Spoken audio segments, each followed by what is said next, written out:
danna subscribe sannan ku danna ƙararrawa domin ƙara samun shirye-shiryen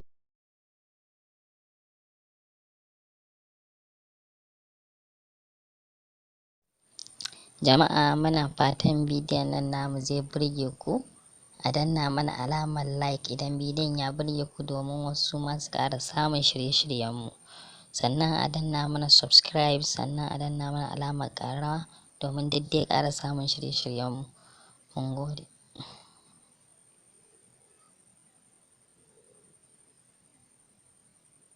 Jama'a, kamar yadda muka riga muka gaya muku, a nan za muku bayani ne akan yadda idan mutum yana son ya ga kiran wani uwansa ko abokinsa ko kuma wata budurwarsa ko matarsa, idan mutum yana son ya ga kiran ɗaya daga ciki, to abin da mutum zai yi ya ga wannan kiran shine bayanin da za mu muku yau. Idan farko abin da mutum ya kamata ya fara yi shine zai ɗau wayarsa, in ya ɗau wayarsa sai ya shiga call log. In ka shiga call log za ga wasu madannai guda uku, ko a ƙasa za ka gansu ko a sama. In ka ga wannan madannan sai ka shige su. In ka shige su za ga sun nuno ma ga rubutu nan da yawa. Za ga a cikin rubutun in ka duba da kyau za ga call setting. In ka shiga call setting, to a ciki yanzu gashi nan muna cikin setting din na callings kenan. To a ciki za ka ga gashi nan muna da calling account. To a nan abin da za mu fara yi shine abin da za mu yi, za mu shiga calling account. In muka shiga calling account, to dama ko a ce wayarka sim guda biyu gare ta ko sim guda ɗaya. Idan sim guda ɗaya ne, to sim ɗin nan shi kaɗai za ta nuna ma. In kuma guda biyu ne, manufa sim 1 da sim 2 kenan. Abin da za mu yi muke wannan da shi, tunda magana muke yi akan yanda za mu yi aikin yanda kowa zai gane. To sim 1 shine sim ɗinka na gidan farko, sim 2 kuma sim ɗinka na gida na biyu. To shine, to nan bari mu yi amfani da sim 1, wani fa sim ɗinka na gidan farko kenan. To gashi nan mun shiga. Idan da muka shiga sim ɗinmu na gidan farko, to gashi nan muna da voicemail, muna da fixed dialing number, muna da IP fixed number, sannan muna da call forwarding, muna da call bearing, muna da additional setting. Kaga additional setting a cikin wannan abubuwan da muka karanta muku shine in ka shige shi, wasu setting ɗin da idan a misali kana da buƙatar su za ka gansu a ciki.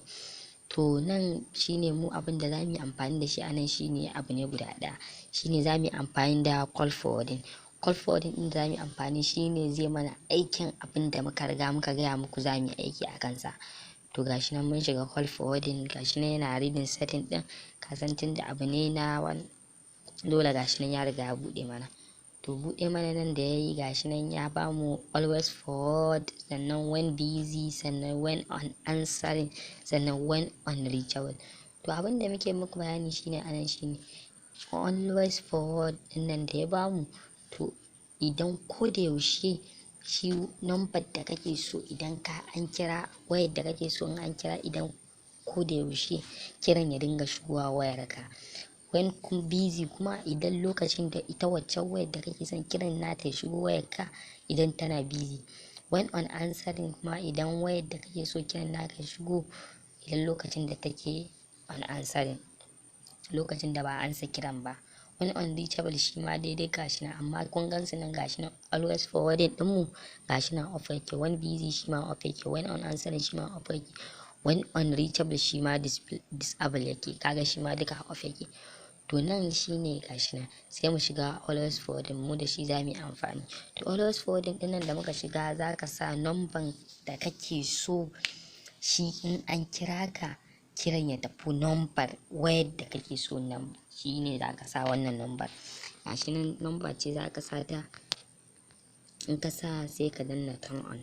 Inda kaga an sa turn on ɗin nan, to shine za ka danna turn on ɗin, shine kana dannawa ka kunna abin da kake so ka yi, aikin ka zai yi shi yanda kake so. In kuma baka haddace number idan kuma baka haddace number a kanka ba, shine kana son ka shiga cikin contact ɗinka ka ɗauko number da kake so ka ɗora ta akai, shine sai ka shiga wannan ɗan alama kan mutum ɗin na nan gefe. In ka shiga gashi nan ya bamu open from recent drive ɗin nan shine email ɗinka da kake so, saboda kana da nambobi akan email ɗinka, ko kuma download, ko kuma duk gashi nan something else dai, ko kuma wasu daga cikinsu. To a nan za mu shiga contact. In ka shiga contact ga nambobin da kake na nambobin ka da suke kan contact ɗinka, to sai ka zaɓi number da kake so. In ka zaɓi number da kake so sai ka ɗora ta. To amma mu nan ba za mu gwada muku wannan abun ba, amma in kuka gwada insha Allah abun ku zai yi yanda kuke so. Gashi nan kun ga ya dawo mana farko. To shine idan za ka yi, idan ka sa kana so ka cire aikin ka, to still abin da za ka ƙara yi, in ka ƙara shiga za ka ƙara zuwa ka shiga call setting ɗin nan. In ka shiga call setting sai ka zo ka shiga calling account. In ka shiga calling account sai ka zo sai ka shiga sim ɗin da kai abin a kansa. In ka shiga sai ka shiga call forwarding ɗinka. In ka shiga call forwarding ɗinka in ya buɗe ma, da zarar ya buɗe ma aikin ka, yana buɗe ma aikin ka, sai ka shiga always forwarding ɗinka tunda shi kai amfani da shi. Za ka ga ya nuna ma number akan nan gurin, yana nuna ma number akan nan gurin sai kai turn off ɗinsa.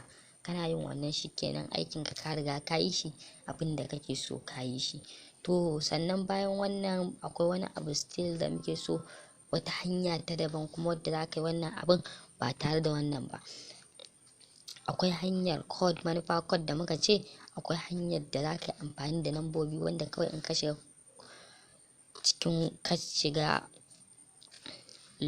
call log ɗinka za ka danna lambobin, kana danna su zai ci ga direct ka je ka yi abin da za ka yi aikin. Yawwa a cikin bayanin muna muku bayani akan yanda idan mutum yana son kuma ya amfani da code, manufa lambobi yayi wannan aikin namu shine, idan kana son ka sa number abin da za ka danna shine za ka danna star, sai in ka danna star za ka danna 21 manufa 21. In ka danna 21 sannan sai ka ƙara danna star. In ka danna star sai ka danna number da kake so in an kira ka kiran ya tafi wayar, sai ka sa number wayar. In ka sa number wayar sannan sai ka danna star. In ka sa star sannan ka danna 11 manufa ɗaya guda biyu. In ka danna wannan ɗaya guda biyun sannan sai ka zo ka danna hash. In ka danna wannan kana danna calling, to kiran direct ya hau. Idan an kira ka kiran zai shiga waccan wayar taka da kake so. Sannan idan kana son ka tabbatar abin da ka sa yayi, akwai number da kai mata wannan register, to abin da za ka danna sai ka danna star. In ka danna star sai ka danna hash. In ka danna hash sai ka danna 21 sai ka danna hash sai ka kira danna calling. In kai wannan zai baka, idan akwai number ma da kai zai nuna ma, in babu ma zai nuna ma. Idan kuma akwai number in kana son ka cire abin da za ka danna sai ka danna hash guda biyu. In ka danna hash guda biyu sai ka danna 21.